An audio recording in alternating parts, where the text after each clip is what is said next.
Hi friends, you are with Suraj Kumar. इस video में एक important topic MF method, voltage regulation निकालने के लिए दूसरा मेथड हम लोग एमएमएफ, मैग्नेटोमोटिव फोर्स मेथड पढ़ रहे हैं। ठीक है, इसमें ये ध्यान रखो, जो एमएफ मेथड होता है वो सिर्फ सिलिंड्रिकल रोटर सिंक्रोनस जनरेटर के लिए वैलिड होता है, not for salient pole, right. Second one, इस मेथड के दौरान हम लोग ये मानेंगे कि मशीन अनसैचुरेटेड है। ठीक है, ओके। पिछले मेथड में जो कि ईएमएफ मेथड में हम लोग क्या किया था, जितने सारे एमएमएफ थे सारे को हम लोगों ने ईएमएफ में कन्वर्ट किया था, बट इसमें उसका अपोजिट है। इसमें क्या है, ईएमएफ को एमएफ में कन्वर्ट कर रहे हैं। वाई? बिकॉज ईएमएफ मेथड में जो वोल्टेज रेगुलेशन आया था वो एक्चुअल से ज़्यादा आया था, राइट। तो अगर एक्चुअल से ज़्यादा आया था तो उसको हम लोग बोल रहे थे पेसिमिस्टिक मेथड, इसलिए हम लोग अगला method that is MMF method में कन्वर्ट कर दिए। तो सबने बोला भाई ईएमएफ से नहीं आ रहा है तो इसको एमएफ से करो, तो एमएफ से करना है, इसको सारे ईएमएफ को कन्वर्ट कर दिया। अच्छा, ईएमएफ मतलब क्या, हम लोग जानते हैं voltage regulation is equal to EF minus VT by VT होता है, पहले बता चुके हैं। तो ईएफ का हम लोग इक्वेशन से निकालते हैं, कैसे निकालते हैं, VT plus I A R A plus J I A XL plus J I A X R. ठीक है, दिस इज ईएमएफ इक्वेशन। अभी एमएफ मेथड में हम लोग इसको क्या करना है, एमएमएफ में कन्वर्ट करना है। कैसे करेंगे, देखो ये जो सेकेंड कंडीशन है अनसैचुरेशन, उसका कॉन्सेप्ट यूज करेंगे। देखो ओसीसी जो बना है, ओसीसी आप जानते हैं कि ओसीसी नॉन लीनियर होता है और कुछ एमएमएफ के बाद ये सैचुरेट कर जाता है, बिकॉज फेरोमैग्नेटिक मटेरियल सैचुरेट करता है एट हायर एमएमएफ। बट अगर हम लोग अनसैचुरेटेड मानेंगे, अगर हम लोग सैचुरेशन को नेग्लेक्ट ही कर देंगे तो ये सैचुरेशन होगा ही नहीं, और जब सैचुरेशन नहीं होगा तो ये स्ट्रेट लाइन बन जाएगा। दिस इज हाइपोथेटिकल, बट इस मेथड में यही कॉन्सेप्ट यूज करना है कि ये क्या हो जाएगा, स्ट्रेट लाइन, बिकॉज हम लोग सैचुरेशन को क्या कर दिए, नेग्लेक्ट कर दिए। स्ट्रेट लाइन होने से क्या फायदा है, देखो ईएमएफ इज इक्वल्स टू के टाइम्स एफ एमएमएफ। ये देखो इसका स्लोप मान लो के, तो जो स्ट्रेट लाइन ओरिजिन से होकर गुजरती है उसका इक्वेशन क्या होता है, y is equals to M X. And in this case OCC of unsaturated machine, y axis पे कौन सा है, EMF, m is the slope, यहाँ पे स्लोप कितना है k, एक्सिस में कौन सा है, फील्ड करंट या फील्ड एमएफ, तो एमएफ में कन्वर्ट करना है तो फील्ड एमएफ लिखो, तो E इज इक्वल्स टू के एफ। अभी इसको, ये तो एक मैग्नीट्यूड का बात हो गया, y is equals to M X क्या देता है, एक मैग्नीट्यूड देता है। अब इसको हम लोग फेजर में कन्वर्ट करेंगे, क्योंकि हमारा ये सारा इक्वेशन क्या होता है मेरे भाई, फेजर में होता है ना। तो देखो EMF phasor is equals to K MMF phasor angle minus 90। ये कैसे, आपको पहले बता दिया था मैं कि जो एमएमएफ होता है और उसका जो करस्पॉन्डिंग ईएमएफ होता है, इस एमएमएफ से कोई भी एमएफ है उसका जो करस्पॉन्डिंग ईएमएफ है, करस्पॉन्डिंग ईएमएफ मतलब इस एमएफ के कारण जो इंड्यूस ईएमएफ जनरेट हो रहा है वो 90 डिग्री लैग करता है अपने करस्पॉन्डिंग एमएफ का। तो इसीलिए हम लोग जो ईएमएफ लिखे वो 90 डिग्री लैग करवा दिए। समझ में आया क्या? अभी देखो, अभी आप इसको माइनस 90 को फेजर में हम लोग मतलब रियल पार्ट इमेजिनरी पार्ट में और क्या लिखते हैं, माइनस जे, तो माइनस जे अदर लगा दो, माइनस 90 एंगल का लिख दिए माइनस जे। तो यहाँ से एफ इजिकल्स टू क्या हो गया, EMF, induced EMF EY minus JK, minus J is phasor and K is the slope of the straight line, ये वाला जो अनसैचुरेटेड OCC आया है। तो ये इक्वेशन यूज करके हम लोग क्या करेंगे, इस पूरा EMF को MF में कन्वर्ट कर देंगे। ठीक है, ये देखो अभी आप क्या करो, पूरा को माइनस JK से डिवाइड कर दो, तो VT प्लस, तो ईएमएफ को माइनस JK से हमने क्या किया, पूरा को डिवाइड कर दिया, राइट। अच्छा, VT प्लस IAR है, ये एक पूरा ड्रॉप है, इसको हम लोगों ने for the time being ER dash माना है, ER डैश, ER नहीं, ER is air gap, that's why ER dash. तो देखो EF डैश बाई माइनस जे के क्या होगा,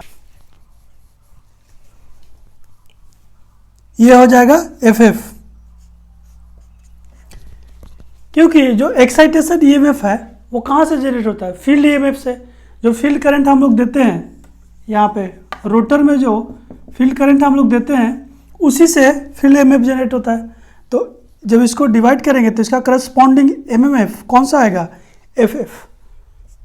अच्छा, ER डैश बाई माइनस जे के, इसको तो ये तो हम लोगों ने ऐसे माना है, इस EMF को कन्वर्ट कर रहे हैं MF में।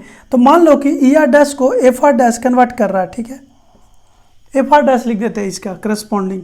ये हम लोग FR डैश कहाँ से लाएंगे, ये आपका OCC पता है, यहाँ से मान लो ये कोई ER डैश है, तो ER डैश से इसका करस्पॉन्डिंग ये कुछ FR डैश होगा।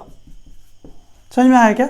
तो इसको इस EMF कन्वर्ट करने के लिए हम लोगों ने OCC का हेल्प लिया और उसको FR डैश लिख दिया, ठीक है।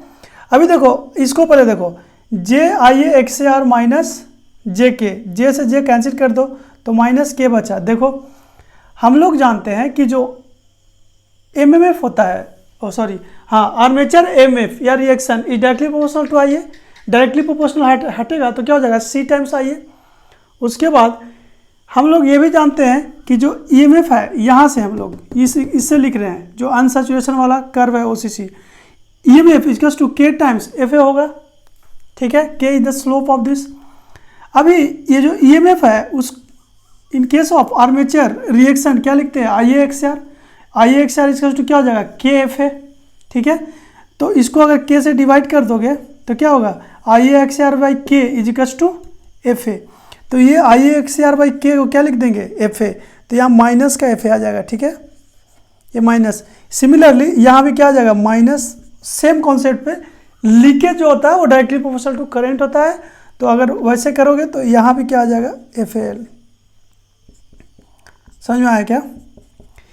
ये पूरा आ गया आपका MMF में कन्वर्ट हो गया, पूरा EMF किस में कन्वर्ट हो गया, MMF में, ठीक है। तो पूरा MMF अगर EMF MF में कन्वर्ट हो गया तो अभी हम लोग क्या करेंगे, बस इसका रिजल्टेंट निकालेंगे। तो FF equals to FR dash minus FAL minus FAR। FAL is the leakage MF, FAR is the reaction, armature reaction MF, and FR dash आप लोग OCC से यहाँ से निकाल लिए। देखो FR डैश तो पता हो गया, बिकॉज हम लोग को किसी भी क्वेश्चन में टर्मिनल वोल्टेज पता होता है, armature current and power factor, then उसका वोल्टेज रेगुलेशन निकालना होता है। तो अगर terminal voltage IA and power factor पता होगा तो हम लोग ER डैश निकाल सकते हैं, that is VT plus IARA। इसका मैग्नीट्यूड हमको पता होगा, तो अगर इसका मैग्नीट्यूड पता होगा तो OCC तो हम लोग को पता है कैरेक्टरिस्टिक, तो OCC से हम लोग क्या निकालेंगे, FR dash. It means we know the FR dash, the magnitude of FR dash. Okay, अभी हम लोग देखते हैं कि इसमें से ये कैसे पता करेंगे, FAL और FAR। हम लोग देखो जब वोल्टेज रेगुलेशन निकालते हैं वहां पे क्या होता है, EF minus VT by VT, right. तो VT तो पता है, बस EF निकालना है। EF कहाँ से निकालेंगे, FF से। तो बेसिकली इस क्वेश्चन में आपको क्या निकालना होता है, FF, फील्ड MF। तो इसके लिए मतलब कि ये पता होना चाहिए, FAL और FAR। तो ये देखो कैसे पता होगा। आप शॉर्ट सर्किट टेस्ट जानते हैं, शॉर्ट सर्किट टेस्ट में क्या होता है, आर्मेचर को पूरा शॉर्ट कर दिया जाता है। आर्मेचर को जब शॉर्ट कर दोगे तो क्या होगा, उसमें टर्मिनल वोल्टेज क्या हो जाएगा, 0। मान लो ये थोड़ा सा देख लो, ये आपका EF हो गया, ये XAR XAL एंड XAR, और ये आपका शॉर्ट। तो VT तो 0 है, तो अभी जो यहाँ से एक्साइटेशन हम लोग दे रहे हैं रोटर में फील्ड करंट, और इससे जो FF निकल रहा है फील्ड MMF, वो कहाँ जा रहा है ड्यूरिंग शॉर्ट सर्किट, लोड तो कुछ नहीं है। तो जो भी फील्ड MF जाता है इन केस ऑफ शॉर्ट सर्किट, वो कहाँ चला जाता है, कुछ लीकेज में एंड कुछ आर्मेचर रिएक्शन में। मतलब ये जो आपका in case of SCC short circuit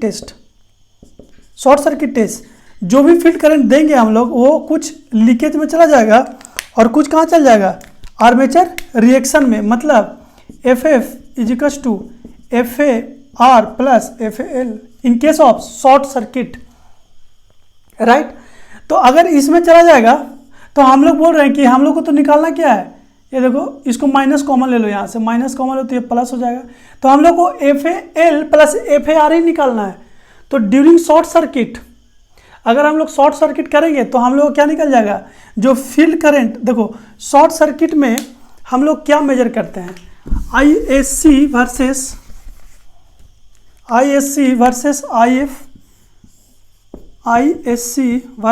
IF, right. ये ऐसा स्ट्रेट लाइन आता है। तो फील्ड करंट हम लोग फील्ड करंट मेजर करते हैं और IC मेजर करते हैं। हम लोग क्या चाहिए, फील्ड करंट। बट किस करंट पे फील्ड करंट चाहिए, किस आर्मेचर करंट पे हम लोग को फील्ड करंट चाहिए। तो भाई जब आपको वोल्टेज रेगुलेशन पूछेगा तो आपको आर्मेचर करंट पता होगा। तो जिस आर्मेचर करंट पे वोल्टेज रेगुलेशन पूछ रहा है उसी आर्मेचर करंट पे इन शॉर्ट सर्किट कंडीशन क्या फील्ड EMF होगा, और जो ये फील्ड EMF होगा वो पूरा का पूरा कंज्यूम हो जाएगा आर्मेचर रिएक्शन एंड लीकेज में। तो अगर ये पूरा कंज्यूम हो जाएगा तो हम लोग बोलेंगे कि ये वाला जो है वो पार्ट हम लोग कहाँ से ले आएंगे, फ्रॉम शॉर्ट सर्किट टेस्ट। समझ में आया। तो देखो हम लोग को FAR प्लस FAL पता चल गया। अभी इस फेजर को ऐड करने के लिए FR dash and FAL plus FAR, इसको ऐड करने के लिए हम लोग फेजर का हेल्प ले रहे हैं, ठीक है। तो देखो हम लोग को बताए हैं कि वोल्टेज रेगुलेशन में VT और IA पता होगा और पावर फैक्टर पता होगा, ठीक है। तो VT अगर पता होगा तो VT का हम लोग रेफरेंस ले लिए।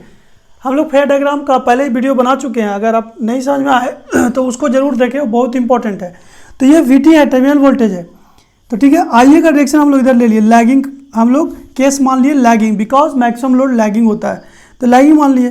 तो IAR इधर हो गया और आपका ER डैश जो हम लोग माने थे VT प्लस IAR को, तो ER डैश आपका आ गया। अच्छा, ER डैश के 90 डिग्री लीड में कौन होगा, इसका करस्पॉन्डिंग MMF FR डैश। तो इसका 90 degree lead anti clockwise ER dash से हम लोग FR डैश बना दिए। अच्छा, FAR प्लस FAL ये वाला टर्म, इसका मैग्नीट्यूड तो पता चल गया शॉर्ट सर्किट टेस्ट से, बस इसका फेजर कहाँ होगा, वो IA के फेज में होता है, इन आर्मेचर करंट का फेज में। तो देखो आर्मेचर करंट इधर है तो इसी डायरेक्शन में क्या होगा, समझ रहा है, ये IA और ये वाला दोनों क्या है, पैरेलल है। और जब ये दोनों आ गया तो हम लोग का ये फेजर FF निकल गया। समझ में आया क्या। अभी देखो ये दोनों के बीच में एंगल कितना है, तो मान लो ER डैश और IA के बीच में एंगल अल्फा है, ER डैश एंड IA के बीच में एंगल कितना है, अल्फा। और ER डैश और FR डैश के बीच में एंगल 90, तो FR डैश एंड IA के बीच में एंगल कितना हो गया, 90 प्लस अल्फा।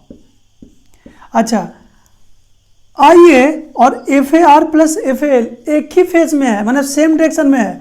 तो अगर सेम डायरेक्शन में है तो FR dash and FAR plus FAL कितना एंगल हो जाएगा, 90 प्लस अल्फा। अभी 90 प्लस अल्फा समझ में आया, तो ये एंगल कितना होगा, 90 प्लस अल्फा।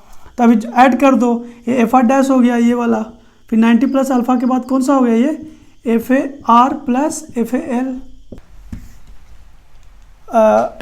ये है, देखो इसको बड़ा करके दिखाते हैं आपको। ये आपका FR डैश हो गया, ठीक है, ये FAR प्लस FAL हो गया, ये एंगल आपका 90 प्लस अल्फा हो गया। ये हो गया आपका FR डैश, ये FAR प्लस FAL। समझ रहे हो, इसको भी मिटा दो। ये देखो हम लोग क्या करेंगे, इसको एक राइट एंगल ट्रायंगल बनाएंगे। कैसे बनाएंगे, देखो इसको एक्सटेंड करो और इसको ऐसे मिलाओ, ये राइट एंगल ट्रायंगल बन गया। OAB is the right angle triangle, this यहाँ से लेके यहाँ तक। इसका मैग्नीट्यूड हमको तो FR डैश पता है भाई, बट ये वाला AB और ये वाला पार्ट नहीं पता है ना। इसको देखो कैसे करेंगे, ये वाला जो एंगल है